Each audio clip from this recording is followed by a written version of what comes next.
it's time for Movie Friends with your hosts Michelle and Seth. We're talking film without pretension. We're finding cats that are unexpected. We'll watch a movie, film, or schmovie, and we want you to join our journey. So subscribe and share this podcast, or this might just be the last of the Movie Friends. We're movie friends. We want to be your movie friends. Hey, welcome to Movie Friends. I'm here with my friend Michelle Rubenstein, who is wearing my mom's robe because she knows it bothers me. And I'm here with my friend Seth Vargas, who wants to be educated and not just hairy. That is very true. I figured so. Michelle, we're here. It's Peanut Butter Solution. I cannot wait to get into it. But if you're here for the first time, welcome. Hello. We normally talk for a few minutes before we start. We catch up. If you don't like that, jump ahead to the 10-minute mark. That's usually where we stop. Yeah. What's going on this week? Well, Seth, I am now the aunt to a new baby girl. Wow. You're an aunt. Well, Again. Yeah, Aunt Part 2, I guess. I was thinking of like Father of the Bride Part 2. I'm like, Right. what's a catchy... Anyway. Aunt of the Baby. Aunt of the Baby Part 2. Very exciting stuff. Very exciting, but it's been chaotic. As you know, you're in a large family. When new babies come, everybody pitches in. You got to make room for baby. You got to make room for baby, and you also have to take care of the other baby that's there. Right. The big baby. The big baby, the toddler. Yeah. So it's been very busy. Oh, I thought you meant the mom, the big baby. Oh, that's definitely the big baby. Yeah, it's a good one.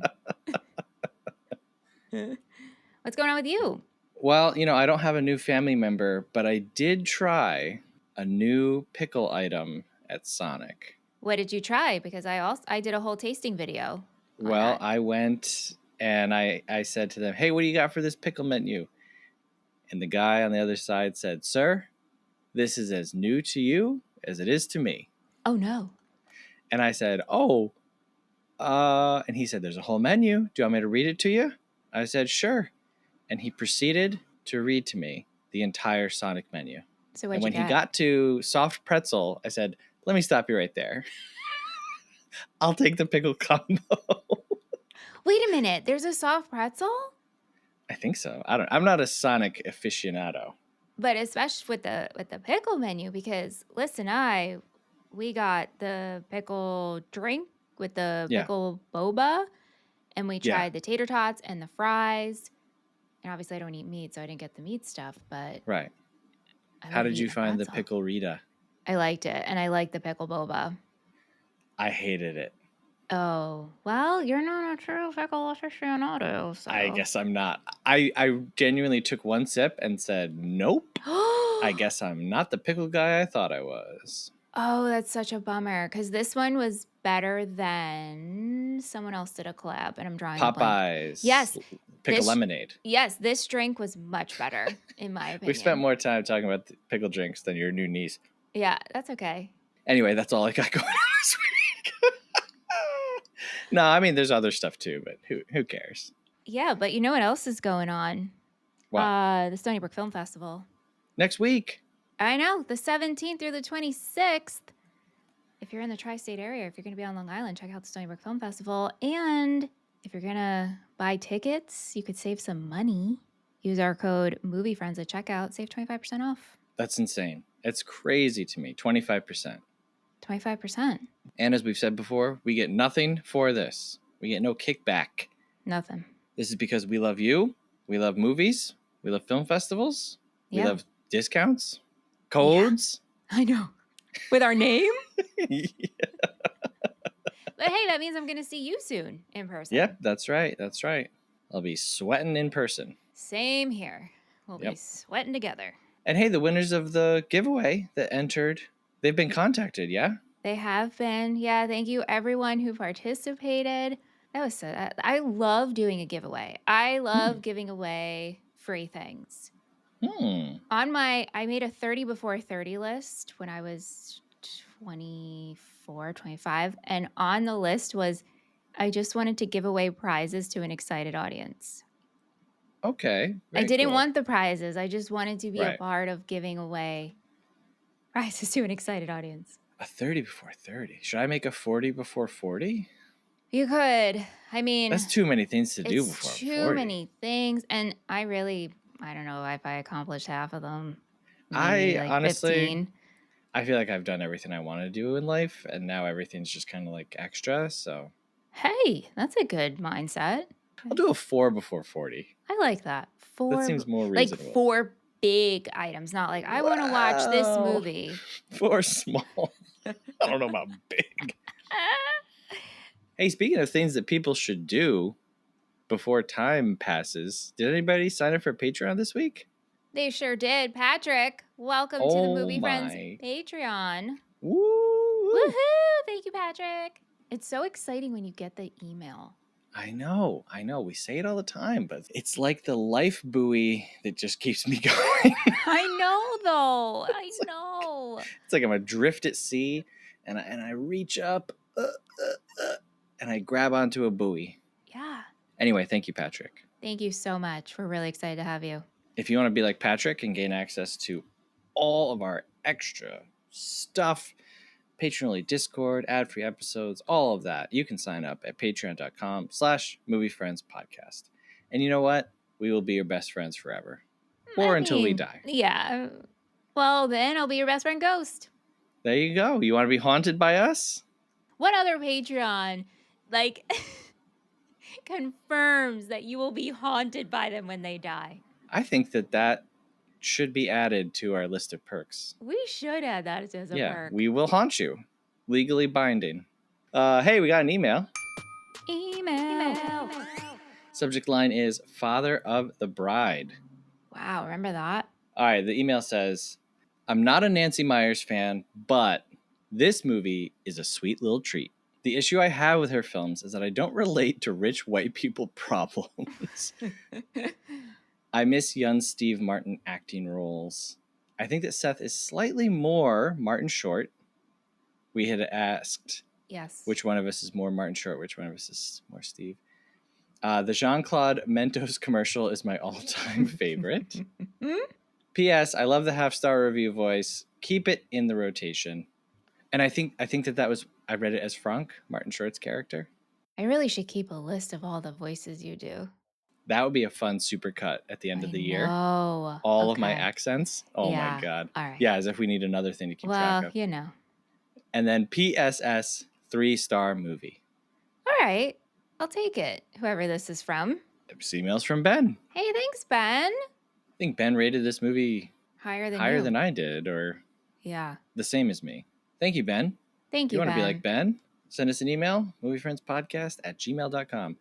Let us know what you thought about the Sonic pickle menu. We are talking about the peanut butter solution today. And before we get into our discussion, which might be 4 hours long, we are going to guess what the other host is going to rate the movie at the end of the episode. Troll 2, I was so confident. I am not confident with this. Me I am not either. confident at all with this one. I'm not confident. I am locked in. My notebook is closed. My pen is away. Okay, I'm also locked in. So we are talking about, oh my God. Can you believe it's here, Seth? Can you things that you never thought that you'd be able to say. And now it's here, and I'm able to say it.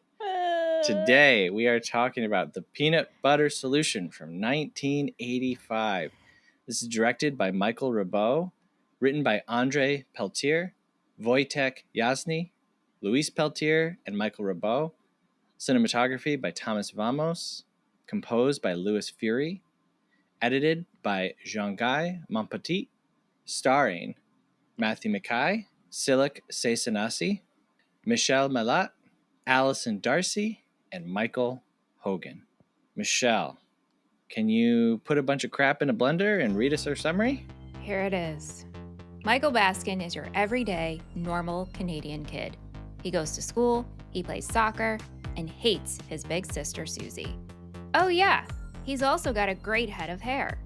But all that changes when Michael and his friend Connie try to peek into a burned down building. Then Michael gets a fright so bad that he loses his hair. No problem. Some ghosts give him a secret recipe to grow it back. But when Michael messes with the recipe, his hair and his problems won't stop growing. Now kidnapped and forced to grow his hair to sell magical paint brushes.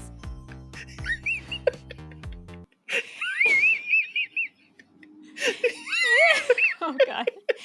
It's up to Connie and Susie to save the day and make things the way they were before Michael found the peanut butter solution. Great. So good. I was holding it together until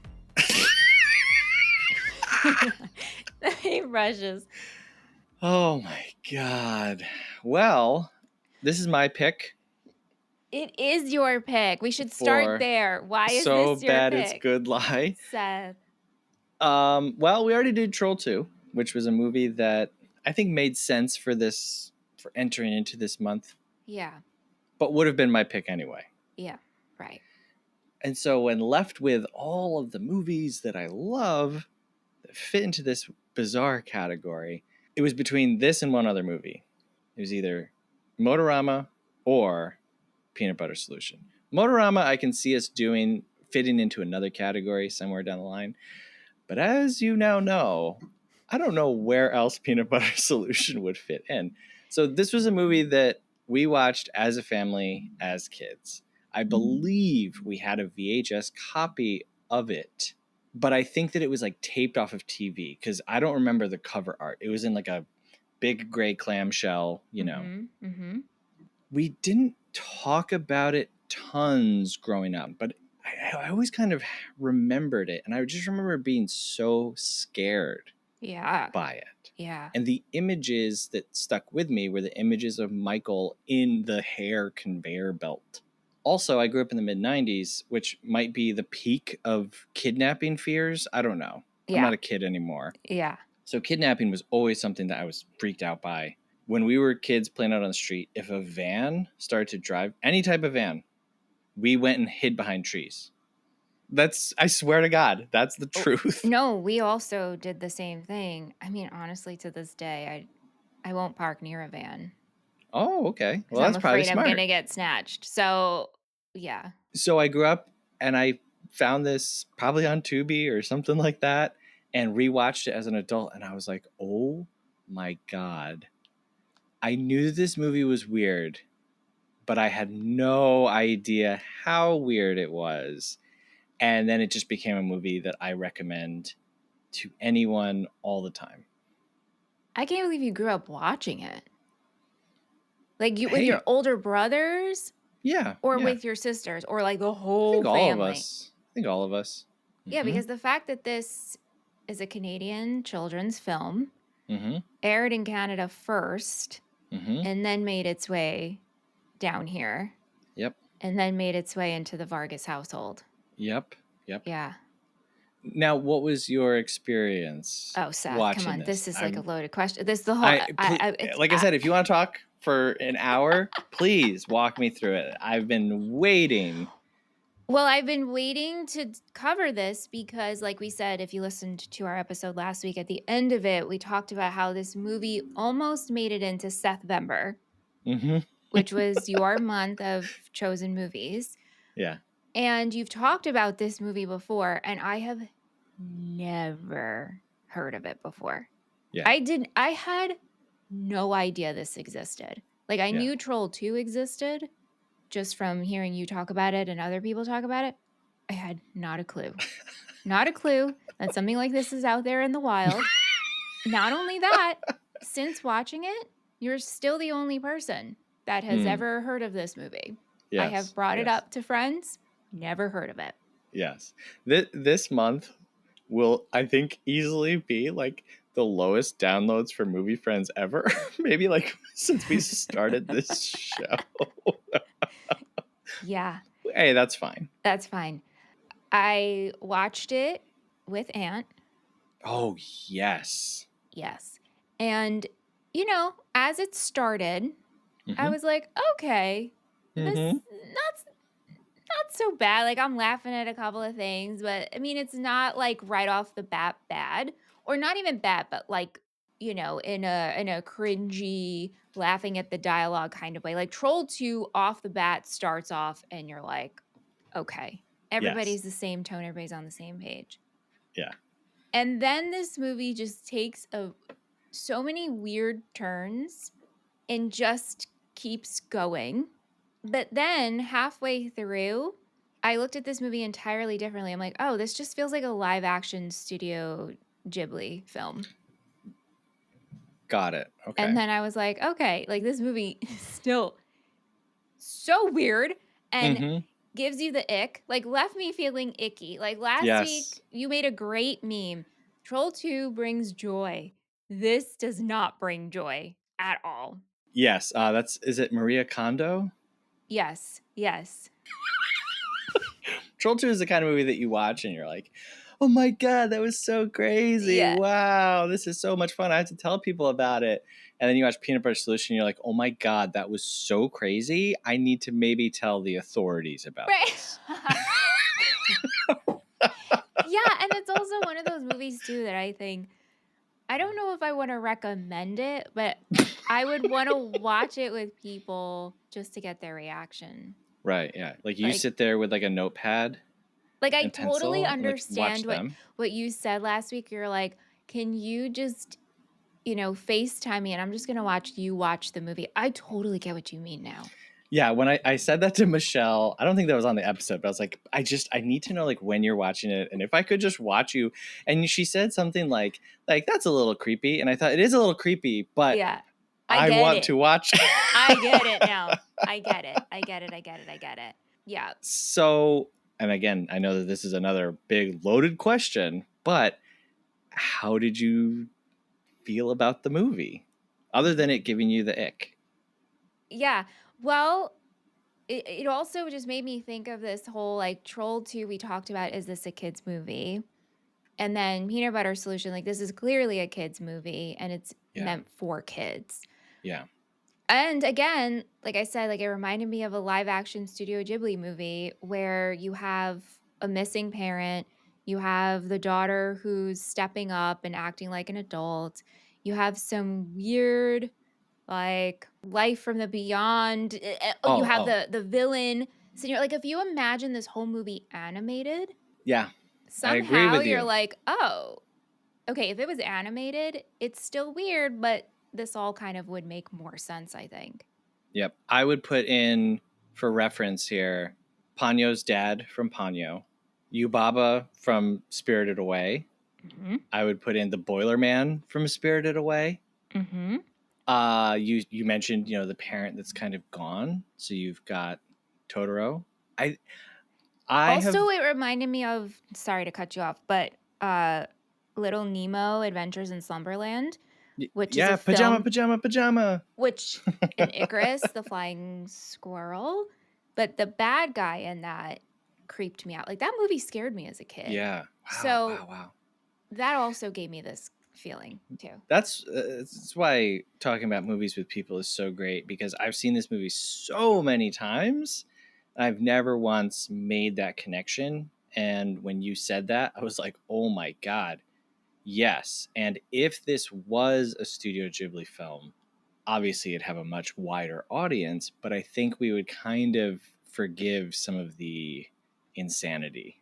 Yeah, you do forgive insanity when something's animated. Yeah, because I think part of you knows that like it's not real. Right. That's exactly it. You're in this fake world. However, this is not Yes. a Studio Ghibli movie, and this is not an animated film. So this is something Right. that's taking place in a real world setting.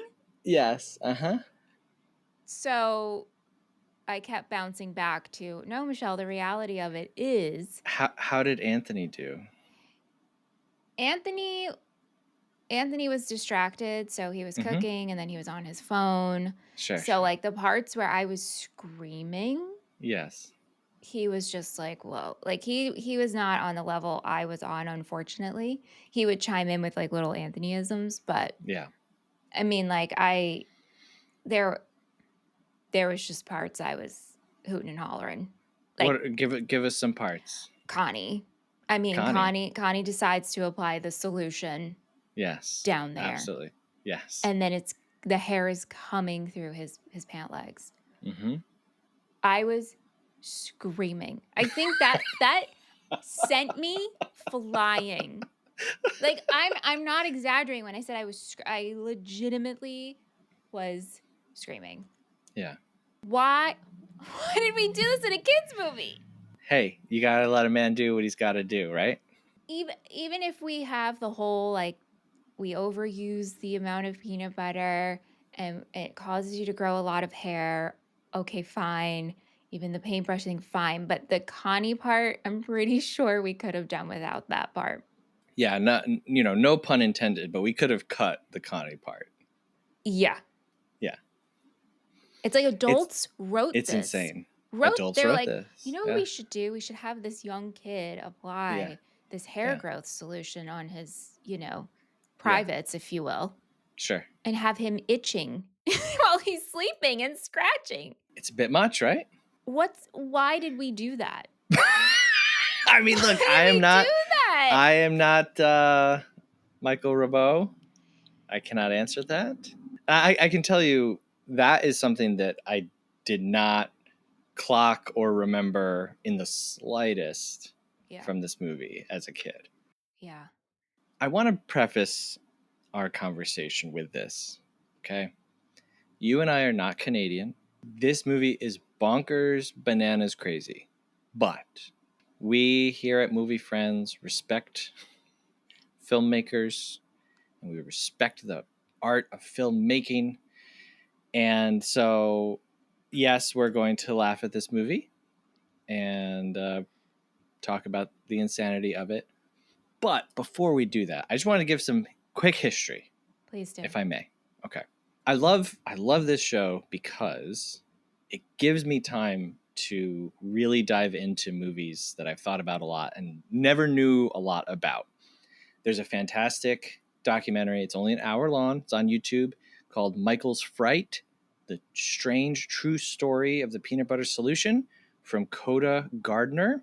And it answers so many questions that I've just had over the years. Like, what are these paintings from the father? And what were they thinking and writing that?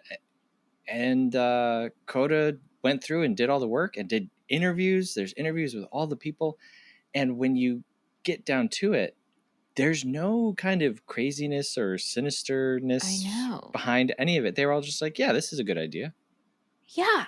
And the kids had a really good time on set, which I loved hearing about. Also, let's not, and I'm sure you're going to get to it, but like I should have included this in my whole, you asking me how I felt about this, the Celine Dion of it all.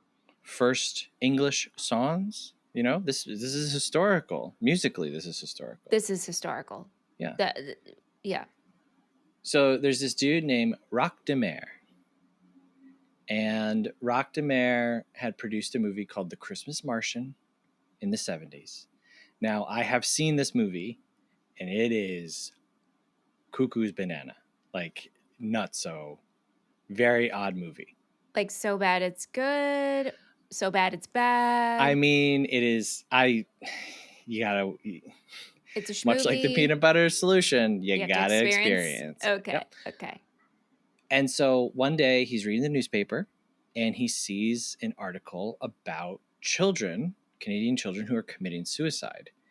And this just like shakes him to his core. And he says, I know that life can be tough, but I also know that life is worth living. And so he sets out, I am going to make movies for children. And we are going to teach them valuable life lessons. We're going to show them the world from their own perspective. So he says, no historical movies and no science fiction movies that are like set in the future. It's going to be about Canadian kids, where they are at. And so he goes to like get funding and he tells everybody his idea and he starts this film series called Tales for All. And they kind of like grandfather in The Christmas Martian. But the first movie that they make is called The Dog Who Stopped the War. And it's about kids over like a school break or something who simulate a war, and then it just keeps like escalating and they get more people involved and it kind of like takes over their lives, right? The Dog Who Stopped the War is a hit in Canada. Kids love it. People are watching it. Hooray, right? He's like, wow, I'm doing it. Here we go. And so now it's time for the follow-up. Number 2. In the Tales for All, we're going to do this story from this guy, Michael Rubbo. Now, when they started, I can't remember if it was right when they started or like after The Dog Who Stopped the War, but they had like 8 movies in pre-production and production. Wow. All like they hit the ground running and they're like, we're going to do this. Before I go to Michael Rubbo, I want to say I watched 2 more movies from this series. One is from 1997. It's called Whiskers. It's about a boy who moves to a new town. He's not adjusting well to his new school. He's got his best friend Cat with him, but they're like, you can't bring your cat to school. Cat ends up turning into a 30-year-old man. They learn a lot from each other. And then I watched another movie from 1987, so shortly after Peanut Butter Solution, called The Great Land of Small. And this was like my favorite discovery maybe this year. I cannot wait to rewatch it. It is nearly on par with Peanut Butter Solution in terms of insanity. So just want to throw that out there. So, okay, so all of these kid movies are tonally weird. Weird. Definitely. Very weird. But like I said, we're not Canadian. We don't know about this culture. I know I think we think of like us in Canada as the same thing.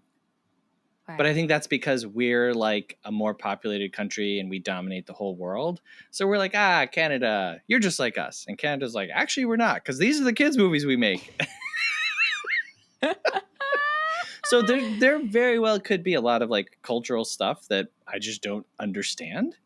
So I just want to say, like, we're not making fun of you, Canada. No, of course not. But the hair growth solution on a kid's. Okay. So Michael Rubbo comes up with this story, he says, because his kids asked him to make up a story at bedtime. So he just makes up this story. And then they keep asking him to tell the same story over and over and over and over again. And so he was like, I think there might be something to this. And this story went through a ton of rewrites. Rockdemare said at one point, Michael Rubbo rewrote the whole thing in 3 days without sleeping. Okay. Which kind of shows in the movie, I think. Yeah. So anyway, I just want to say, like, sometimes you can watch a movie and you say, like, were the people on acid doing, or who wrote this? And then you look into it, it's like, no, these are normal people just trying to make a movie. And I get that. And I've definitely been one to, well, I have a creative mind. And so, especially when I think about when I was a kid, I would make up like crazy stories. I had imaginary friends. Like I was always coming up with little worlds and, different scenarios. Yeah. So I do respect that and get that. Yeah. And I will say the biggest takeaway for me from spending the last week in this world is like how much this is 2 movies. It's hard to take in while you're watching because it's just so zany and weird. But if you stop this movie at about 54 minutes, it's the story of a kid who gets a magical potion and now his hair won't stop growing. Mm-hmm. And then at about 55 minutes, Senor kidnaps Michael. The movie that was already at like a 75 breaks through and goes up to 110. Mm-hmm. So I want to give the movie credit of like the first big chunk of the movie, I think would be quirky and weird, sure. But if we kind of just resolved it some other way, this would not be anywhere near as memorable or weird and upsetting and strange. Yeah, because I guess what we could have done, does Connie scream at the hair and that caused it to stop growing? Yes, because they wanted to show you in this movie, they wanted to show kids if you face things head on, they're not as bad as you make them out to be. And that's Michael's big lesson at the very end of the movie. He says the biggest part of the fright is in your imagination. Right. Right. And Senor is very against imagination. Yes. Mm-hmm. So that could have been the wrap up there. Yep. Or, hey, we go back to the shoot. Connie somehow tricks Senor to go up in and they transfer the fright. Like, you could still do all the transferring of the fright without Oh, sure. the Of the kidnapping? sweatshop, Yeah. magical painting thing. And this would just still be weird. It'd still be weird, but the point would be received. Mm-hmm. Okay. I don't know where to go from here. I'm not going to lie to you. I have 4 pages of notes My goodness. where I normally have 1. So, Right. So pick your poison because I can talk about any of this. Well, do you want to break down the characters and how we felt about each one and how they portrayed their roles? Sure. Let's talk about Michael. Let's talk about Michael. He's our star. Mm-hmm. I feel like he did a good job with what he was given. He had to cry a lot. He had to show that he was in pain a lot. Mm-hmm. That's very upsetting. Got to be hard for a kid to get there. Yeah. I absolutely love when he yells at Connie and Susie. Mm-hmm. I'm disgusting. Mm-hmm. Disgusting. Mm-hmm. This movie is incredibly anti-bald. I just want to put that out there. It's crazy because kids, you could shave your head all the time. This kid's very attached to his hair, and I understand that. And well, see, I don't even know where to go from here because I'm just like, well, and like, we bring him to this doctor who's such a quack. Like we're not concerned. The last time you saw me, I had hair. Like remember? And then he throws his hood off. As if it's the doctor who did it? Right. Okay, we can talk. Look, friends, listeners, it's going to be all over the place. All right? We're going to try, but we're just going to go where our hearts lead us. The doctor is a quack. He's insane. He says the proper medical term is harem scarum. I did catch that. Yes. It's known around as not, looks like you got a case of the harem scare. No. He is saying that in his big medical textbook sitting on his wall in his office, you can go to harem scarum and it will be there and it will say, this is the proper medical term. And now picture him animated and saying that. It works. It totally works. Yes. But okay, so the doctor, just so we can get our foundation correctly. Yes. The doctor's brother is also the art gallery owner. Yes. And also the Señor's. And the ghost. Yes, so this folks. is just like on top of all of this, we have like a little bit of a family feud happening. There are 4 brothers. The fourth one is kind of easy to miss. The ghost. Oh, right. But over the course of the movie, they do say they all talk about having brothers. And so Signor is Italian. The doctor is German. Yeah. The art dealer, French, maybe? I don't know. Right. And then the ghost is Canadian. I don't. Right. How? Well, I mean. And not only that, but there's twins in there. There's twins? Yes, the art dealer and Senor are twins, they say. Oh, okay. Right. Why? Any of this? Any of it? Well, do you think they did this because... Okay, how can I articulate this? Does it wrap it up in a nice bow, knowing that these guys are all brothers, And they're all connected. So Senor is an artist and his brother works in an art gallery. And somehow they knew of this solution that can make magical hair. Because not only is this magical solution hair growth serum, if you will, but it's also magical in the way you use it as a paintbrush. Well, okay. So Mary, the ghost Mary, says that this is Charlie's recipe. And we never meet Charlie. Wouldn't have made more sense if it was just the brother ghost's recipe.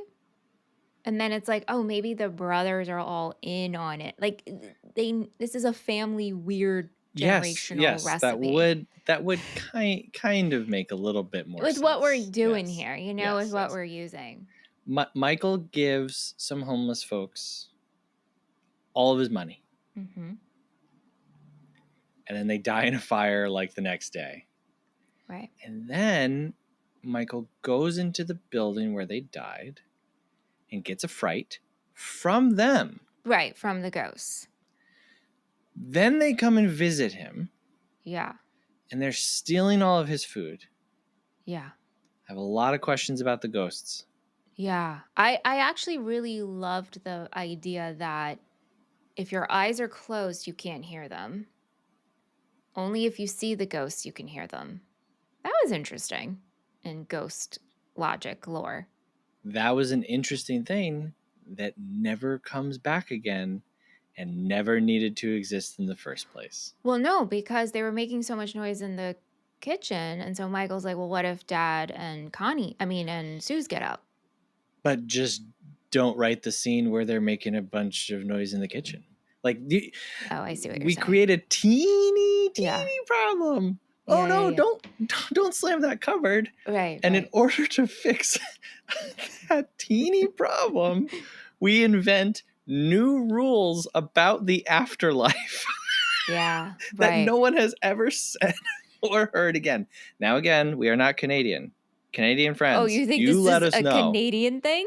Well, I don't know that ghost rules apply across borders. We really need a Canadian representative to school us on this stuff. I know. Please, Canadian friends, let us know. Do your ghosts only make noise if you're looking at them? Yes, we need to know that. Why are the ghosts eating food? I think of Casper and his uncles, right? Did they eat food? Oh, they were always eating, but it would just go right through them and go onto the floor. Ew. Did it turn into poop? No, it was just like right through them. Like they were Then why would they eat? I'm not a ghost yet, but I'm thinking taste, the act of doing it. I don't think they're not doing it for nutrients. Because these ghosts, they're not see-through. They're like hauling away boxes of stuff after saying ghosts can go anywhere. So why are you stealing from Michael? Go to the supermarket. Yeah, why? Well, what if in Canadian ghost logic? Okay. Michael snuck in. CGL. Michael snuck into this building where these homeless people passed away. He got a fright. And so if you get a fright from a certain ghost, that ghost will visit you. Now, this is my next question about these ghosts. Sure. Mary is not having any of it, okay? I took Mary as like, I'm along for the ride, but I don't like the ride. It'd be like if Aunt and I became ghosts at the same time, or if like I was partner, like if me and you became ghosts at the same time, and you're like, well, this person, we just gave them the fright, and you like dragged me along. Definitely, yes. That's exactly what it feels like, because Tom, I think it's Tom, dude ghost, is like, we need to help this kid. Yeah. Also, I need to really tell you, the bottle got me. Okay? Very important information. I could have had a good life, but the bottle got me, kid. Here's a lesson. Don't let the bottle get you. Right.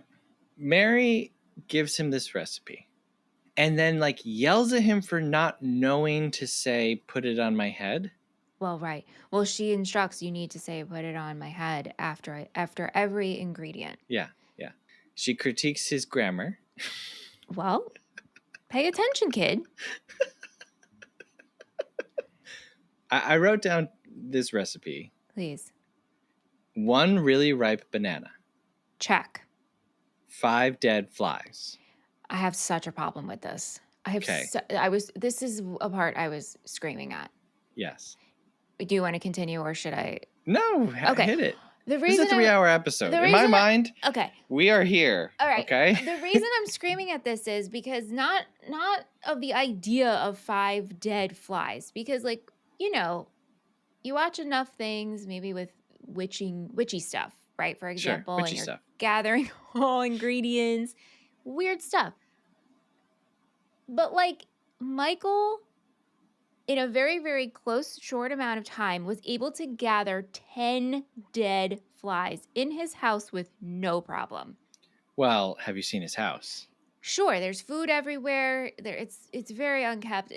There's only so much Suze can do while Mom's away in Australia. Look, Suze is keeping everyone together. I love Suze with all of my heart. Yeah. I love her so much.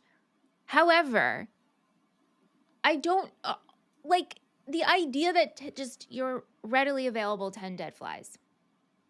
You know where you get dead flies? Where? As a former house cleaner? Where? Your windowsills. But 10 of them? Well, that'd be a lot of dead flies, but like, open your window, there's going to be a dead fly in there. He had no problem gathering 10 dead flies. Like, out of all of the ingredients, that's what I would need the most. That's another, like, why? Like, big question mark. Why? He makes this recipe twice. The first time, Suze and Dad see him. Yeah. And then they, like, throw it out because they think he's going to drink it. Because they think he's, like, committing suicide. Because he's going crazy. He's bald, right? Right. Because, again, being bald is the worst, most insane thing that can happen to a person. And then he just makes it again. No problem. So, like, just cut out them. Right. Like, what are we doing? Why? Right. Okay, yeah. What else is in this solution? Okay. This concoction. 1 really ripe banana. 5 dead flies. 1 rotten egg. That's harder to get a hold of. Yes. That's you can't just rot an egg. If you put it under heat, it's going to cook. Right. Anyway, 3 licorice leaves. Fistful of kitty litter. 3 Connie crisps. 3 Crosby crackers. 9 spoons of soil. Pepper fizz. Which wasn't that the mouth? Which she says is mouth water. The biggest mouth water on earth. And I tried to figure out what this is. And again, I'm just chalking it up to Canada. Oh, I took it as spit. Like saliva. Okay. Mm-hmm. And then a spoonful of peanut butter. But not too much. Not too much. Also, Michael has like all different amounts of dirt in the spoons that he lines up. Yeah. Yeah, the measurements here, you can't really blame Michael for screwing this up. What is a spoonful to you? It's a great question. Now, if you listen to friend of the show, Alex Goldman's new podcast, Hyperfixed, he helps someone determine like what actual measurements are.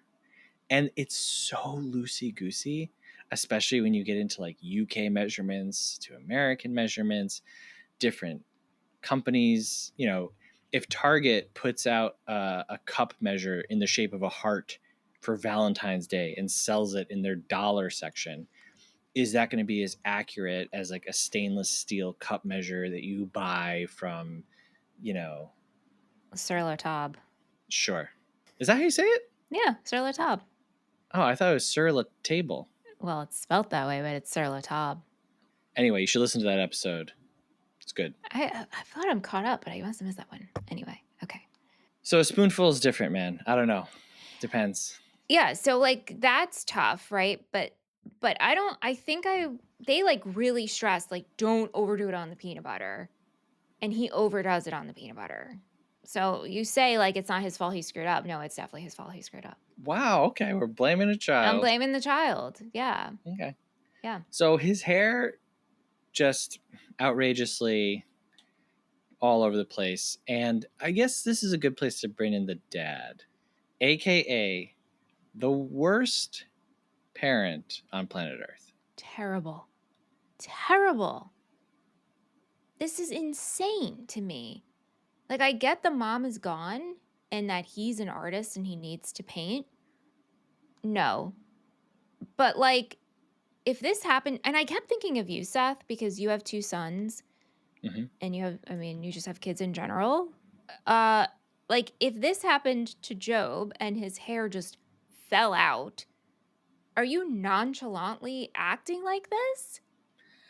This dude is unaffected by everything. Yeah. Like his kid is kidnapped and all he does is like rip up some paintings. Not only is his kid kidnapped, like 20 kids are kidnapped. 20 kids are kidnapped. Connie's little sister is kidnapped. And Connie's just like, 20 kids are kidnapped. Yeah, and my sister, Mylene. Who, Mylene is also really cool. She's great. Yeah. He's the worst dad ever. He's convinced that like a cat made his hair fall out, and then oh my god, yeah, he's mad that doctors don't make house calls. It's like, dude, bring your kid to the hospital. Your kid is unconscious, brought home in a shopping cart. Like, what are you waiting for? What are you thinking? Then, not to jump to the end, but the mom, who is not dead, not dead, to quote Muppet Christmas Carol. And Michael's mom, who did not die, she comes back at the end and she said, what happened to your hair? You're telling me that this guy never once told his wife what was happening or that he was kidnapped? Yeah. Yeah. I mean, and it seemed like every time Michael wanted to call his mom, it was like, no, you can't. Yeah, we can't bother mom. Mom has to sell her dad's house in Australia. No offense to mom, but mom's also not writing letters. No, I'm pretty sure you're going to contact your young kid like every day. She's not calling. So I think it's just both of these parents. I mean, Suze did not just suddenly, learn how to use a computer and a calculator. Suze is keeping the books for the house. Suze has oldest daughter syndrome. Yes, and I know that well. And I shouldn't even call it a syndrome because that implies that it's brought on by the person. She has oldest daughter problem where everyone is like, yeah, Suze will take care of it. Right. Yep. Yeah. Mm-hmm. How hard is it to sell a house in Australia? Like, it's like this all encompassing. The dad says to the rabbit, you have any idea how much that's costing me? I don't know, 0, because you're selling a house, so you're making money on it? Mm-hmm. Are we to believe that the mom's dad was like riddled with debt and, you know what I mean? Why is this a big deal? I'm pretty sure. Like, if Jean went away, I'm pretty sure she's going to call in and speak to your kids. Right. But it's not like, oh, Suze's dad died, and so she's down there running the factory. She's selling a house. Right. No, it's not like an all-encompassing job. It's insane. It's crazy. Anyway, it's crazy. Dad sucks. He's terrible. And his paintings suck. But no offense to the real-life artist. I know. No offense to the real-life artist, but I'm just going to say it. These are horrible paintings of insane things. The art dealer named the rabbit, for some reason, sure, comes by. And he's like, nah, I can't say these. I can't sell these. They're wonderful. Don't get me wrong. I love these paintings. Okay? I wish I could sell these. My God. But I simply cannot. After looking at them for 5 seconds. But the one he wants is the one that's not for sale. But the painting of the family playing tennis that looks like I painted it in 5 minutes. Correct. With my bare hands. Correct. That is the masterpiece that he just, I can't stop thinking about this. $6,000. $6,000. Now, I did the math. Yeah. This is, now I didn't do the conversion Canadian to American thing, so I'm sorry. But $6,000 a piece back then would be almost $18,000 in today's money. reasonably back then, a lot of people were single income households. Say he sells 5 paintings a year. Mm-hmm. They're fine, Mm-hmm. right? Mm-hmm. I had the feeling the mom worked, though. I also kind of had that feel. You something about this dad that's like, but not that there's anything wrong with both people working, no. But it seemed like he was very into being up in his attic drawing his birds. The dad's the artist. The dad is the free spirit. But again, it's like, okay, so like, let's say the mom works. Great. So you've got 2 incomes. Your kids are going to public school. No health issues. If you sell 5 paintings a year, which the rabbit comes up and surveys 4. Yeah.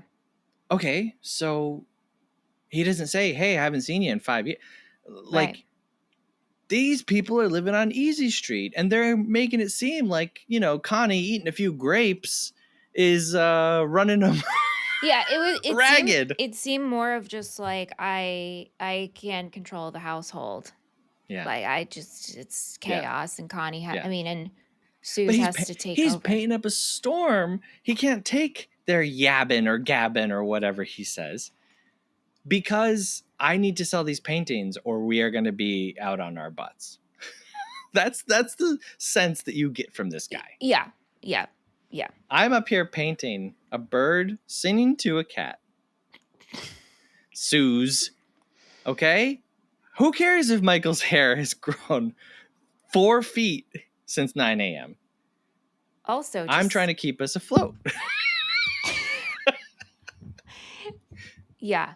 And it's a pigsty up there. Mm-hmm. Just dishes of moldy food. Mm-hmm. He's like a child. He's like a child. Yes. Okay.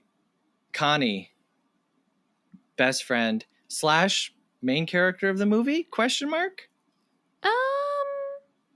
Interesting. It becomes a real, Michael's out of commission. He's in his yogurt coma. Okay. What the fuck? Like that. What a choice. What a choice. Can you imagine how smelly your bedding would be if all you did was lay like in essentially like a canoe, grow hair, and eat yogurt? Why yogurt? And I had in my questions for you. Why yogurt? Do you think it's because maybe, there's protein and calcium and maybe there's probiotics in there?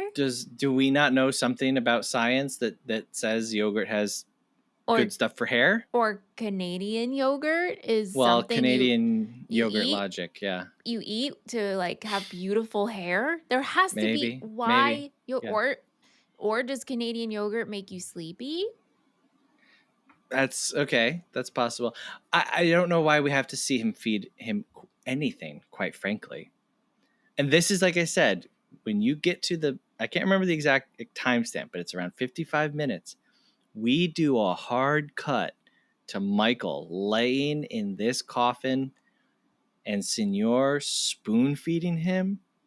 It is bone chilling. Yeah. Bone chilling, disturbing. And now it's like, oh, Senor, who we will talk about, but we'll go back to Connie. Senor, who was just kind of like a weird, funny guy, but like creepy and annoying. It's like, what the heck am I watching? Yeah, right. Okay. Connie. How did you feel about Connie? I really enjoyed Connie, but upon first meeting, I'm like, who is this kid? Oh, yeah? This kid with the hat. The way he talks like he's like an Italian guy from Brooklyn. What a character for Connie. The hat, the jacket? The hat and the jacket, and really just loves grapes. Sure. Which, okay, that's fine. Look, who doesn't love a nice room temperature grape before heading off for soccer practice? I mean, I love grapes too, but yeah. Connie. You ever do frozen grapes? Yeah. Mm-hmm. I can't. The texture is too. Oh, no. Yeah. Remember cotton candy grapes? That was a huge thing for a while. Yeah. I remember someone at work bought them and they're like, these were like $20. And I was like, oh. Yeah. Yeah. No, thank you. Yeah. Do you like seeded or non-seeded grapes? Non-seeded. Yeah, I like a little seed, right? No, I don't like the seed. Well, you said non-seeded. Right, I always mix that up with like pitted versus non-pitted olives. Like if I handed you, if I handed you a bowl of grapes and I said, I just seeded these grapes, do you think I removed them or that they're in there? Well, that's weird terminology. But removed them, right? Yeah, how about we just call it seedless? I like seedless grapes. Yeah. I should have said you like seedless instead of non-seeded. Right. What the heck? No, but there's pitted and non-pitted olives. Or I mean, a pitted olive is no pit. Right, but to me, in my head, I forget that. And I'm like, oh, pitted means there's a pit in there. That's just the way my brain is. It's not right. So that's why I got hung up on what you were saying. Anyway, I like seedless grapes and I like seedless watermelon. Yeah. I like some grapes with seeds sometimes. And I just eat them. You just crunch them up and eat them too. I mean, I'd eat them too. Yeah, I eat the apple core. You're not supposed to do that. Says who? You eat the apple seeds? Yeah, I don't think you're supposed to eat apple seeds. Isn't that poison? No. Oh my God, is that why I'm bald? What? I thought apple seeds were poison. No, how can they be poison? They live in the apple. I eat shrimp tails. Apple seeds contain a small amount of... Oh yeah, it's like isn't cyanide. that what they made on Breaking Bad, right? They use apple seeds to make like a poison. Wow. Well, whatever. I eat the apple core. I'm fine. Anyway, Connie rules. It is safe to eat the apple core. Anyway, okay. I do like, yes, Connie rules. Connie rules. He's so funny. He's so weird. He's such a little liar. Yeah. Mm-hmm. He's a little stinker. He's standing up to Senor. He is a little stinker. You know what I mean? Yeah. He's telling everyone, no, I told him not to go in. I told him it was suicide. Like, and never deviates from, like, at no point is Connie like, guys, I gotta come clean.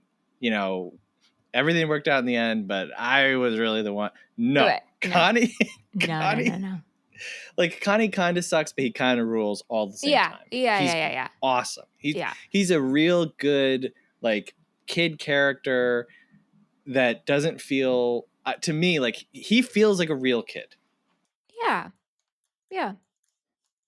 Okay, Senor. And Jim. Senor and Jim. Now, you're watching this. We meet Senor. What are you thinking? Yeah, so it was a first meeting. I was like, what kind of school is this? Is this some sort of like fancy school? Is this what all Canadian elementary schools are like? Yeah, I think so. Because we meet Senor and he is teaching an art class and the class needs to, with charcoal, sketch Jim, and Jim is the Senor's dog. Yes. And so Jim is very, very well behaved, I have to say. This is not like an evil sidekick. I disagree. Well, when we first meet him, he's posed very nicely. And Connie's like, lay down, Jim, lay down. And Jim's like, I do want to lay down. But, Senor's like, get up. Jim is evil. When they go to the principal's office, Jim hops right up on that couch. Oh, come on. And then later in the movie, when Senor is wearing his hair coat. Oh, my God. For a brief moment, Jim is also wearing a hair coat. And I don't know if you saw this or not. I absolutely saw that, but I did not think that made Jim evil. Jim is all in on this. He's snarling and barking, and he's like, oh, Jim is like the devil. Jim is the pet. His owner is evil. No, Jim is in on it. Jim has never had it so good in his life. Well, yeah, He's like, Senor, why didn't we always have a sweatshop? This is awesome. Can I have a little dog hair coat too? Ew, that made me... That made why me so at any itchy. point would they be like, hey, costume department, we need you to make the dog a haircoat? Well, I think that was good on the costume part. That made sense to me, but anyway, excuse me out. Yeah, so that's where we meet Senor, and upon Senor's instructions, you need to sketch the dog as the dog is. No imagination. And Yes. so Michael is adding accoutrements in the form of flames. Yes. Which is also very interesting, but has the fire on his mind Right. from the place burning down. And so Senor flips out. Yep. I mean, if you're ever in like an environment, not to make any excuses for Senor, trust me, Senor is going like to the top of my kid villain list. I don't know that there's a worse kid villain. He would hang out really well with Christopher Lloyd's character in Who Framed Roger Rabbit. Oh, I thought you were going to say Christopher Lloyd's character in Dennis the Menace. Well, yes, of course, that maybe too. Both. But I'm thinking more of just the, he hated tunes. I want to see Senor with one arm around Christopher Lloyd from Dennis the Menace and one arm around Christopher Lloyd. And it would be like, hey, here you go, folks. The most evil three men. Yeah. Yeah. But when you work with kids and you're like, all right, guys, today we're studying anatomy. So just draw, don't go crazy. We're really going for realism here. And then everyone is drawing flames and interpretive stuff. You're like, okay, this is really not what we're doing. So like, again, not to make. Sure. And there, it's hard to, you don't want to squish someone's imagination, especially when in an art form. But also, I have taken art classes where you really are supposed to draw exactly what's there. Like, that's the practice. So, yeah. I would have loved, though, to have been in any art class where I could draw a living dog or cat. That scene just made me jealous. You were like, I want to draw Jim. I want to draw Jim. Senor is outed by the principal, who I love. Oh my gosh. To me, she's like Connie's MVP.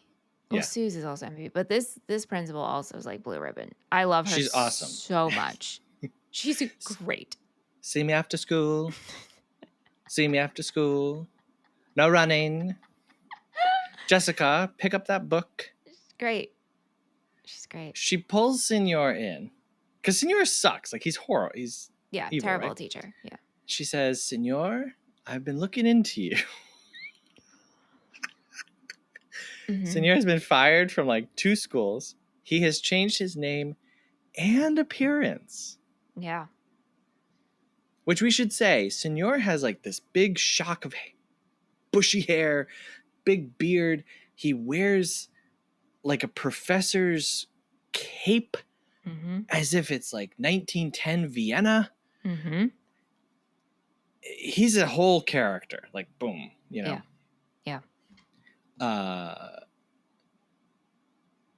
So this is like a look for him. This is not him au natural. This is Senor living in disguise. Right. And which I love. I love too, because what were the other versions of Senor? And also, how long has he been at this school? And what kind of school just hires someone without doing a little research? I mean, who knows? Is this Canada? Yes. And she also finds out that he is claiming to be the great, great, great, great grandson of Rembrandt. Which really sends him. And that's like the straw that breaks the camel's back. Yeah. So Senor is let go. He then comes back, kidnaps Michael. And this is the part of the episode where I feel like I could talk for like 2 hours. The last 30 minutes of this movie. I have so many questions. Like we already said, Senor kidnaps Michael, puts him in this conveyor belt of hair, feeds him yogurt, and then proceeds to kidnap all these other kids. And this happens in rapid succession, Yeah, the way we're getting spinning newspaper titles. In French. Yep. Now 20 kids missing, or 10 kids. Yeah. Okay. Senor, his plan, as far as I can tell it, and you correct me if I'm wrong, Senor's plan is to kidnap children and make them assemble 500 hairbrushes a day. Yep. Okay. Which he will then sell to local art supply stores for $20 retail. So what is he making? $10? Mm-hmm. $7? $12 on a good day? Mm-hmm. Per hairbrush. Okay. Mm-hmm. He will deliver them himself. He will not tell anyone his company's name, his name. He will wear a hair coat while doing it. And that's it. So Señor's big plan is to like run a mid-size small business. Yeah. What's the demand for these paintbrushes? Right. Because Suze and Connie are like, they literally have a scene where they're like, well, what do we do now? I know. Let's cheer up my dad because he's really bummed out, you know. They go to buy him this paintbrush. And the paintbrush, I would never buy this in a million years if I was going to buy a paintbrush. I know. Like, wouldn't your paint just flop everywhere? Right. And the store owner, wasn't he just like, and again, correct me if I'm wrong, oh, we just got these in. Mm-hmm. It's $20. Like, there's no, did he sell them on it? Like, oh, your paint will be. I think he does say like, oh, this might be one that he'll like or something like that. Because it's different or indestructible. Because isn't Billy just like destroying everything? He's destroying his paintings. Didn't he paint a portrait of his son who's is Michael Bald? And there's this blink and you'll miss it moment when he's up there where he has a mannequin that is bald dressed in Michael's clothes. Yes. Oh, I did not miss that. As like a stand-in? Yeah. Mm-hmm. Sure. Yeah. So to buy this paintbrush for $20, and then they learn from the shop owner that. Well, the shop owner, as soon as they hand over the money, he gives him up. Like before that, he's all like, "I'm not telling you anything." Right. He's like, actually, his name's Senor. He'll be here tomorrow. Right. He delivers one day a week. Saturdays. That's tomorrow. Right. There's 2 times that happens in this movie. One is with this time, and the next time is with the rabbit. Yeah. And the dad is like, "Oh, he comes by on Friday? Oh, it's only Tuesday. Okay, bye." I want to go back just for 1 second to Michael. Yeah. Michael's obsession with going to school and getting an education. He can't give it up. What is up with this? Is like the second movie recently that we've covered where kids are like, "I must be in school." I think it's the OC. Sorry. OC season 3, which we will talk about. Those episodes are coming out next month. But it's like, when you're a kid, isn't not going to school awesome? Yes, but I'm not going to lump OC into this. But this is a kid's movie, and these writers are trying to instill some morals here, right? So regardless of your circumstance, the most important thing in your life is getting an education. But like, Michael goes to school on a windy day. Oh my God. Okay, this scene also sent me flying, Seth. I could not. Like, I could not stop laughing. And his dad and Suze are like, "Get back here. They won't let you." And he's like, "I must go." They've got trash bags full of hair that they're like bringing out onto the porch. And Michael's like in defiance, like going. And his dad says, "They phoned. They don't want you there." And Michael's like, "I'm going." No one likes school this much. No one. Do they not have homeschooling in Canada? Also, when he's in school and he gives the speech about how he wants to be educated and not just Harry. Yes. The classroom claps for him. Mm-hmm. Yes. I want to learn. It's incredible. Wow. Also, like, okay, again, this is where a parent would come into play. Yes. Michael, we're going to shave your head every morning. I will drive you to school. I will be there at lunch to shave it again, and we'll shave it when you come home. End of story. Why are we not shaving the hair? Why are we just... Why is like Connie just trimming the ends? 1 inch at a time. Yeah.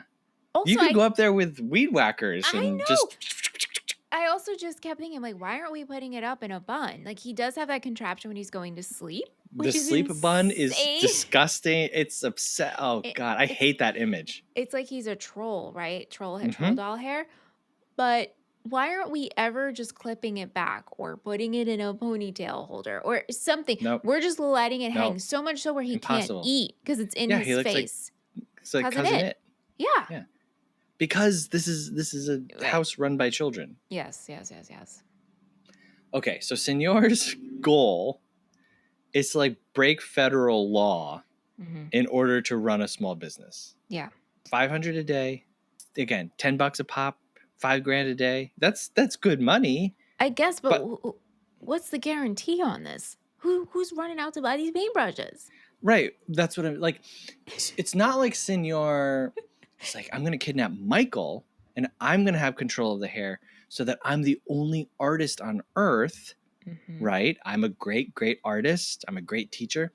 I'm going to be the only person that has access to these magical paintbrushes. And I'm going to make these paintings and I'm going to prove everybody wrong. Now, by the way, later in the movie, Connie throws darts at Senor and pins him up against a wall. Did you see what is behind Senor on the wall? It is a life-size cutout of the principal. Oh, I did. It is amazing. It's that's a real blink and you'll miss it. I never noticed it until this time around. It is so funny. So Senor has just been standing there throwing darts at this principal. If the paintbrushes were advertised how they work, that's a whole different thing. Right. Senor, you're just like germinating the world with these paintbrushes that people can walk in. You're causing chaos. Like the world is over. Also, how Senor comes up with this plan, he kidnaps Michael. How did he know his hair was magic? How did he know his hair would paint such these paintings you could jump into? All we see is Senor like watch Michael and Connie go by, and he literally goes like, Right. Like, he's just like, that hair. So I need that hair. Then that comes back to what I said earlier of his brother was the ghost who gave him the solution and this. Right. The family. Right. If you make that family thing a little stronger and the recipe one of theirs or something that they did when they were you know what I mean? Like, okay, so let's run this scenario. 4 brothers grow up together. One of them gets a fright. One of them comes up with the solution, but then he keeps it for himself. And that is the brother who dies in the fire. So don't make it Charlie's recipe. Make it this guy. And Senor always wanted it and he could never get it. And then when he sees Michael, he knows what's going on. He's like, I've seen this before because this happened to my other brother. All of that it's like the framework of it is all there and it's just for nothing. It's for nothing. Right. It's all just like you said, like how would he even know that this would do what it does? And then why would your plan still be to just sell them and let people figure it out on their own? Imagine if you're a painter and you go to the brush store and you go home and you start painting and then you like fall into your painting. I mean, that's insane. And like, is Billy or no? Would Connie and Suze, are they the first people to buy this paintbrush? We don't know, like, the population. What happened when they went home and used this paintbrush? Right. That's what I'm saying. The world is over. This is chaos. It's chaos. It's chaos. You can't just rewrite physics and reality with a random item that you buy at the store. Right. Yeah. Like this would be like if the end game of Senor was to build toasters that made people travel back in time. Right. And then it's just like, well, nothing will ever happen. We should have saw like one headline that said like paintbrush transports me or something. And then it's like, oh, this is reaching the public. Or Senor just makes the paintings himself and becomes the world's greatest artist, like he has claimed that he is. Right. That is also right there. And instead, nope, just a businessman. This has been my dream, to drive a truck around and drop off paintbrushes to art supply stores. Yeah. So we kidnap all these kids. We dress them like a cult. Yep. Like they're not even wearing their own clothes. What are we doing? Where we get all those outfits from? So now for you, again, you're watching this movie, okay, kid growing hair. We get to this point. Are you like disturbed? Are you freaking out? Oh, I'm disturbed. I'm like, where are we going with this? How long is this going to go on for? And more so, how come the parents aren't working with the police? Right. No one seems to be like, we're concerned that Michael's missing. We're concerned that Connie's sister's missing. But like, no one is freaking out for the amount of time these kids are missing. Right. And like, okay, so you get this lead from the doctor who just comes over to eat with you and Suze. What the heck was that about? You got to connect them somehow.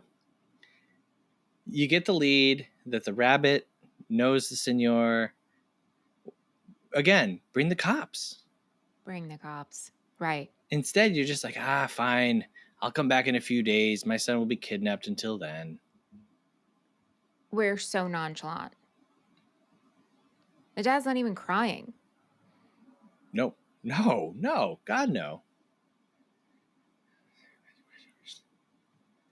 So Senor has this whole, like, it's Willy Wonka. Like, it is a factory from hell. He has microphones that transmit to his truck as he's driving. Yep. He has an invisible string ring. Mm-hmm. None of these kids are trying to escape. They're all just like, we have to build 500 paintbrushes a day. Here's how you do it. Mm-hmm.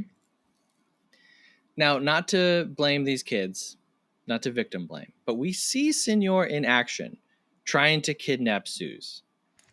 Yep. He walks up to her wearing his hair coat and says, "Hello, little girl. Would you like a ride?" And she says, "No, thank you." And he says, "Ah," and then walks away and gets in his truck. I know. I thought about that. And I'm like, so he's not really even like aggressive about it. You just have to say no. And he's like, okay.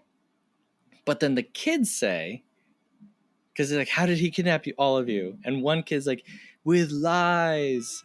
Another kid says, with hypnosis. Yeah. And then another kid says, with ice cream that makes you sleep. Right. So maybe the yogurt is making him sleep. Okay, maybe the yogurt. But where's this yogurt then? Like, there's too many. Right. There's too many questions. Yeah. So Senor maybe, is he magical? I don't think so. Okay. Until. Oh. Now, everything up until this point, not so weird, uncomfortable, icky. Connie and Suze come up with a plan to leave a trail of sugar that Suze will follow. Connie will be in the truck. Fine, this is kid logic. Okay. Sure. We get Celine Dion. Follow the magic man. Mm-hmm. Which is like, okay, so wait, is Senor magic? Yeah, right? Mm-hmm. Mm-hmm.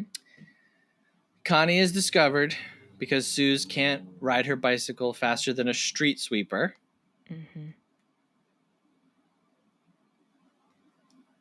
Connie is kidnapped along with the kids, whatever. Tries to get Michael in the middle of the night by using another child's invention of an invisible strain detector. Sure. Why haven't you used this, kid? I don't know. Right. Did you ever make inventions as a kid? Yeah. Yeah. We used to play in the neighborhood. We would play like a store, and like everything in it was like an invention. Uh-huh. And it was usually like, hey, this is a popsicle stick tied to a balloon. It's a balloon holder. Right. Right. Crap like that. Yeah. So that, the invisible strain detector part, I was like, that rings very true to me. Yes. Senor puts him in the net, spins him around till he says he's going to throw up. And then we enter what I believe to be the most disturbing thing in a children's movie that I've ever seen. Mm-hmm. Connie calls Senor dad. Yep. And Senor immediately changes his whole everything. He says, Is this a joke? Is this a trick? And Connie says, no, my dad died in a plane crash. I want you to be my father. And we get a whole new Senor. Well, yeah. What are you thinking at this point? I mean, just like...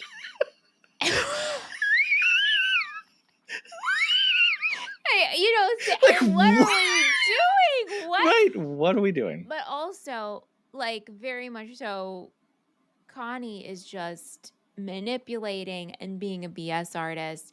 And like, did your dad really die in a plane crash? No, he didn't. You know, but knowing to do that, like, he knows Senor so well. Like, he knows this adult just needs and craves attention and be in the paternal role. Yeah. That's crazy. It's so like this psychological warfare that Connie is waging on Senor. Yes. Just at the drop of a hat. Like, it's not like we get a conversation with Michael and Connie in the beginning where Connie's like, I hate Senor. You know, he treats us, maybe it's because he never had kids of his. Right. We don't get Suze and Connie. What are we going to do? There's nothing. Suddenly the movie just like turns on a dime. Yep. And our villain is dancing with a paintbrush, kind of like the corn cob acting from Troll 2. This old man, tell me that's not the weirdest thing you've ever seen. So weird. The kids are laughing. I know, the kids are like, oh, wow, this is great. This isn't bad. Like, it turns into, did you ever watch Pappy's Land? Pappy's Land was on like PBS, and it was this very nice guy, but he like taught you how to draw. Pappy's Land. Yes. Wow. And he would do that thing with the paintbrush where he would go across the screen and then it would like digitally paint across the screen, right? Yep.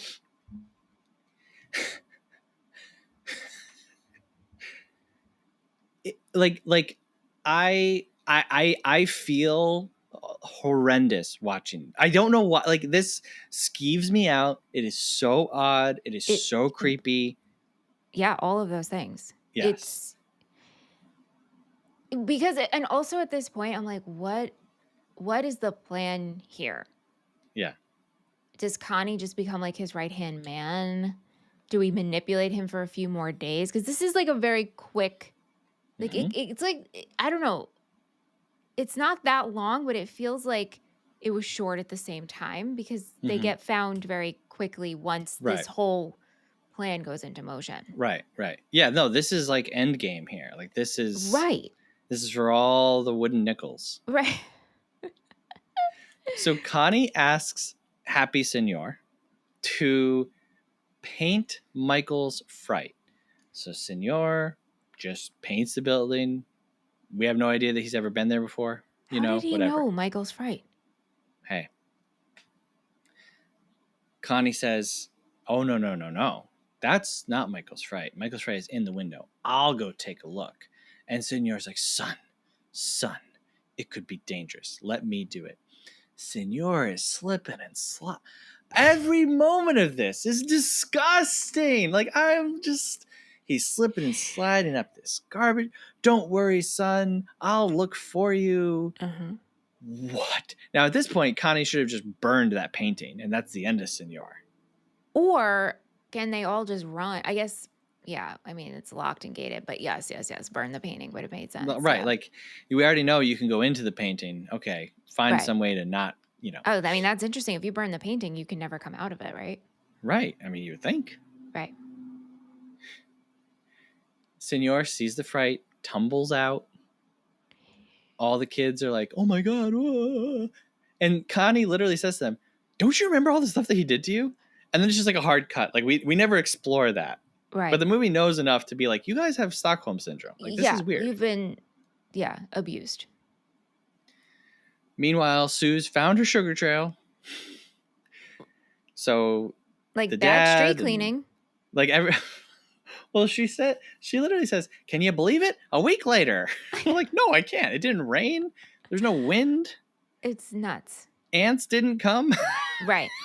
Wait, can we just, before we get, I don't know if you're going to touch on this, but the fright itself. Yeah. Okay. Do you, like, to me, the fright would be different for everybody. Like, how, is it just from seeing a ghost? Is it because he saw his dead brother? And to have like, this particular house where these people died, seeing them is the fright. I think that the fright is Mary, not so much the brother, because she's the one who comes out first. Yes, I agree with you. Like, what is the fright? Why isn't it specific to someone? Because if it's just seeing a ghost, then what this movie is saying is that anyone who sees a ghost is going to lose all their hair. If you're startled by the ghost, you'll scream so much that. So it's like Senor is having the same exact reaction Michael had. Anybody, same level of fear. Do you feel like insane right now? I do. And the fact that I feel like you and I are lost 10 miles underground in a labyrinth of peanut butter solution. The fact that I'm trying to make sense out of this, especially after watching that documentary, and it's very simple. Like you said, there's no weirdness happening in that documentary. You almost feel insane for watching the documentary and being like, how come no one else is thinking this? Right. But yeah, I feel insane right now. Yeah, I feel my brain feels mushy. I don't know how to explain it. It kind of sucks. Like, it's kind of like a crappy reveal because Michael goes in and he's just like, oh, it's you. And then it's like, well, wait, that doesn't make any sense because the ghosts appeared to him in his kitchen and didn't scare him. Also, Michael gave them all of his money. Why would they scare him to begin with? Well, I think him sneaking into the house, he didn't expect to see ghosts. But I think he didn't walk into his kitchen expecting to see ghosts either. I think that they or Mary purposefully scared him. Like when he crawls in, I think she goes like, boo, or, whatever. Yeah. Because if he just went in and saw two people, he'd be like, oh, hi, what's going on? And then they'd have to be like, we're ghosts. I know you can't tell. It's so true because they don't even look like ghosts. The intent, like I feel that the intent has to be on the ghost to deliver the fright. Okay. Because he sees them 2 more times and nothing happens. Yeah, or do you think maybe the fright is Mary shape-shifting into something that's like really scary? And that's possible. Let's take Medusa, okay? Sure. It doesn't matter. You see Medusa, you turn to stone. Yeah. Okay? That is the power. And so that's what we kind of think of the fright throughout the whole movie. Is like Michael saw this otherworldly something. God knows, we can't even put it into words. It's so horrifying. And then it's just like, oh, also, but it was just this person that you've seen before. Right. It makes no sense. Yeah. So then Senor's bald, and it turns out he can actually get scarier. Bald Senor chasing these kids around is it's horrifying. Yeah, it's terrifying. So the dad and everybody, they all finally show up. Does the dad even bother to get dressed? Like, is he still wearing his smock? Oh my God. He's just like, okay. Michael, finally. Like, Hey, I missed you, kid. Yeah. Senor is arrested, and he's like, oh, wait. Please, let me have my Jim. Please, can Jim come with me? I mean, I can understand that. Let the man have his dog. I do need a shot of Jim and Senor in prison where they're both wearing like stripes. Yes. We don't get that, but no, sadly. Like Senor, like an epilogue where Senor is teaching painting in kind of like Producers, Prisoners of Love, and Jim is up on the stand, but he's wearing like a prison uniform, and Senor is going around like, no imagination, and then someone just like punches his lights out. And then we go back home. Dad says there's a big surprise in the fridge. We never find out what that surprise is. Because then Mom comes home and Mom just looks, and you are dead on with Studio Ghibli. How the mom shows up with a little hat, with a bow, and like I'm imagining like a high neck collar. Is she carrying a picnic basket? Yep. In my mind, she is. Yep. And Mom says, again, like maybe the next most bone-chilling thing, she says, "Oh, what happened to your hair?" And we realize that she has been kept in the dark the entire movie. And then it ends. And we get Celine Dion singing Michael's song or whatever. And the fact that the original title or one of the working titles was called The Fright or Michael's Fright. Michael's Fright, yeah. And we decided on the peanut butter solution. The peanut butter solution, yes. And they got $100,000 from Jiffy or Skippy.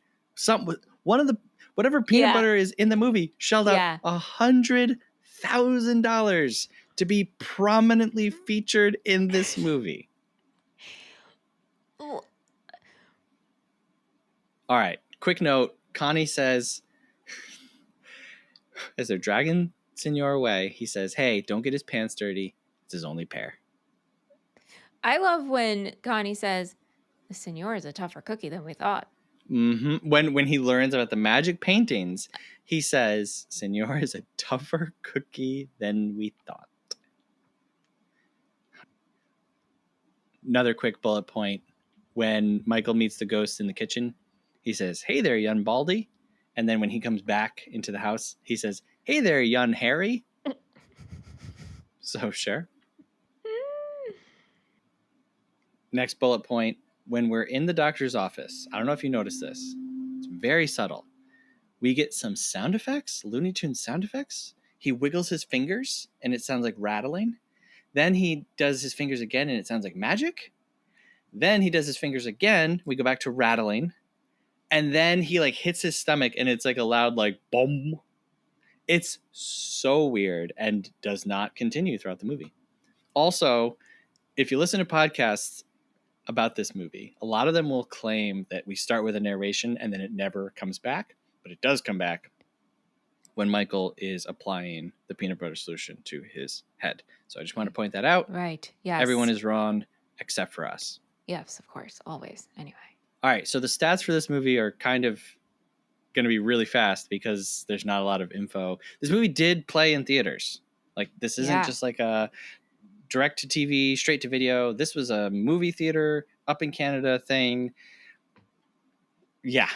But I don't know what the budget of this movie was. I saw something like 2.2 million and I just refuse to believe that that's possible.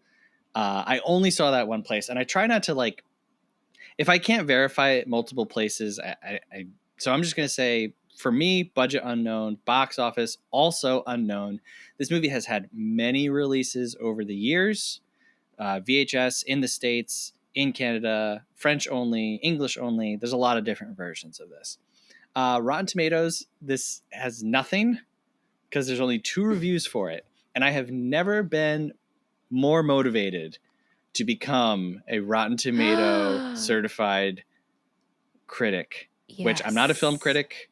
Right. You know what I mean? Right. But like, I think my goal in life now is to become one that I can put another. The audience score though is 57. Oh. Okay. So wow. Pretty low. This has a 3 on Letterboxd, 3.0. Okay. This also kind of does not exist on Metacritic because there's not enough reviews. Last week, I think the Troll 2 Metacritic was TBD. Yes. Yeah, I couldn't even find a page for this one. This is not in the Criterion Collection. This is not in the National Film Registry, nor will it ever be because this is not a United States production. There's no Ebert notes on this. Bummer. And I'm also unclear on the production days. But there you go. Okay. All right. Let's get into our happies and crappies. It's time for happies and crappies. Happies and crappies. It's time for happies and crappies. Happies and crappies. It's time for happies. Okay, my happy might kind of seem from left field, but I really like the principal. I like every scene that she's in. Mm-hmm. I think she's really funny when she tells them, I've had 3 teachers tell me that they're going to resign if I let you back into their class. And then seeing her cut out on the dartboard, I was just like, this is incredible. Like, I can't get enough. My crappy is Connie calling Senior dad, and the psychological insanity of that is just like, that's too much for a kid's movie. So yeah. I wish there was any other way that this could have happened. Yeah. What about you? My happy is Suze's oversized robe. Mm-hmm. And I just love Susie. I thought she was great. My crappy is Connie's pubes. I can't. I'm so grossed out by the hair journey with that one. Yeah. It like really makes me nauseous. And we didn't Kids need it. want to grow up. Kids want to grow up, you know. I'm not excusing it. But I get that. Yeah. But it grossed me out. Yeah. It made me feel icky. All right. So we asked our friends on the internet what they thought. And like we said earlier, not a lot of people have seen this movie. So we got a pretty small response. I was really hoping for Canadian friends to chime in. The Canadians kind of let us down a little bit. Oh, bummer. Britt Reinholtz Hobson at Brits by Hobnob. Cute. Okay. Isn't that great? Yeah. She is a co-host of the podcast 1001 by 1. Ooh. Movie podcast. She says, "Oh, period, God, period. This movie. My friend insisted we watch this instead of Return to Oz, and I still haven't forgiven her." Oh. And Return to Oz, have you seen Return to Oz? Mm-mm. It is another, like, notoriously scary, like, creepily inappropriate for children movie. Over on Instagram, Matt Dammer says, "I just watched it and was very entertained." Oh. Holy schmoly. Holy schmoly. And then the Big Meanie says, "Hair. LOL. Lots and lots of hair and silliness." Uh-huh. Yes. So there's some people that we do know. Now we go to a segment of the show where we hear from people that we don't know. It's called Half Star, 3 Star, 5 Star.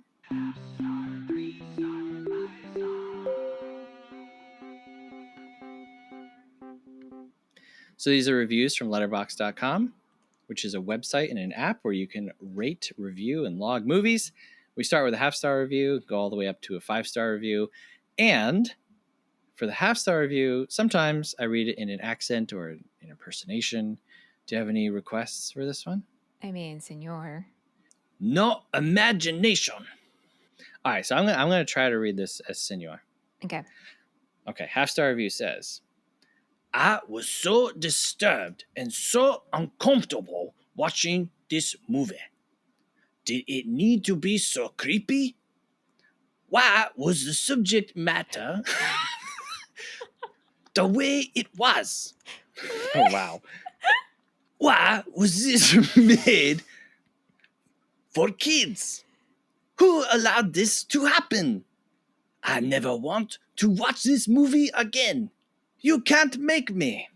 I feel like it got like New Orleans. Yeah. Like, I don't know what that was. I went on a journey there, but Yeah. good job. Good job. But yeah. Why is it Yes, it's so disturbing scary? and uncomfortable. I agree. Yes. 3-star review says, "Fairly certain I hallucinated this whole thing, like some sort of feverish nightmare daydream of ghosts, peanut butter, painting, and hair. Now that I've awoken from it, all I know is that I desperately need a homie like Conrad." Yeah. It does feel like a fever dream. I think I said that. I texted it to you. I was like, this is on a whole different level than Troll 2. This is a fever dream. Yep. 5-star review says, this movie feels as if there wasn't a lot of cars tonight. Mm-hmm. Lucky. Mm-hmm. This movie feels as if it were written by children, and I mean that as the greatest compliment to its writers. My childhood would have been so much better if I had seen this. Peanut Butter Solution is the greatest kids movie I've ever seen. Hey, look. Right. To each their own. All right, so we rate a movie as a movie, a schmovie, or a film. We rate it 1 through 5 stars and give our final recommendations. Would you like to go first? Sure. Okay, so I wrote down for you. Again, I wasn't very confident. I wrote down a 3.5-star schmovie. 3-star schmovie. Okay, the thing is, like, this is where it gets tough, right? Because I know. Last week I was like, this is a perfect example of a 5-star schmovie. Mm-hmm. Don't Let the River Bees Get You schmovie, 5 stars. Mm-hmm. Mm-hmm. This is like, I almost feel like it's a 2.5, 3-star movie. And then it's like, well, this is such a schmovie, but I can't give it a 5-star schmovie. You know what I'm saying? You know what I'm saying. Like, I do. And I think what it is that as we continue to do more movies that are schmovies, we're setting goalposts and it's like an explorer. You go out and you set a pole at the furthest reach, right? Yeah. And it's like Troll 2, you're up on the mountaintop. And then Peanut Butter Solution, you're like down in the depths of hell. Yes. And it's like, this is a schmovie in the other direction. Yeah, that's and so it's like we're beginning to set the parameters. Yes, I understand. No, I know. This is tough. Beautifully said. Beautifully said. This is a schmovie. There's parameters. And this is just in the other way. Mm-hmm. For sure. So yeah, this is this is 3-star for me too. I don't think I'm recommending this one. Mm-hmm. However, if someone was like, give me something weird, right, I'm probably gonna recommend this over Troll 2. Because be like, I want to watch Troll 2 with you. Go ahead, watch Peanut Butter Solution, and then come back to me and tell me what your experience was like. That's the great thing about watching a large breadth of movies is that you become like a Pokemon trainer. Yeah. You know? Yep. It's like, oh, I need this water type that does X. You got that in your catalog. And so now for the rest of your life, you have this in your back pocket and you can whip it out and you might never need to. But the time that you will need the Peanut Butter Solution, it will be there and you will use it. And it will and you'll be the first total person knockout. I tell that I have used this movie to reference and talk about. Listen, I could be at trivia one night and they could be like, what was Celine Dion's first theatrical first English record. And I would be like, oh my God, it's the Peanut Butter Solution. Yep. I mean, that's a great trivia question. That is a great trivia question. And maybe you'll run trivia one day and that will be it. I would definitely use that. Okay. For you, I wrote down 3-star movie. Oof. This is a 4-star movie. Yeah. That is secretly a half-star movie. Right. Like, this is kind of despicable, diabolical. It is so uncomfortable and weird. It is very hard to recommend to people. It is so specific. It, like, genuinely, if someone came away and was like, I hated this movie, I'd be like, I get it. But I think that the Peanut Butter Solution is life-changing in that you've really seen how far this thing goes. Do you think, though, that this is so bad it's good? Because to me, I think it's so bad it's icky. I do think it's so bad it's good because it's hilarious. I find the whole thing to be so funny. Like I said, like Senor dancing around with the thing, like you are in shock, you are so disturbed, but it's so funny. Yeah, okay. Suze, thought I'd get dressed first. Oh my gosh. Like she's Laverne and Shirley or something, like, come on, man. Her, doing the numbers. Yeah, the doctor saying, the proper medical term is harum scarum.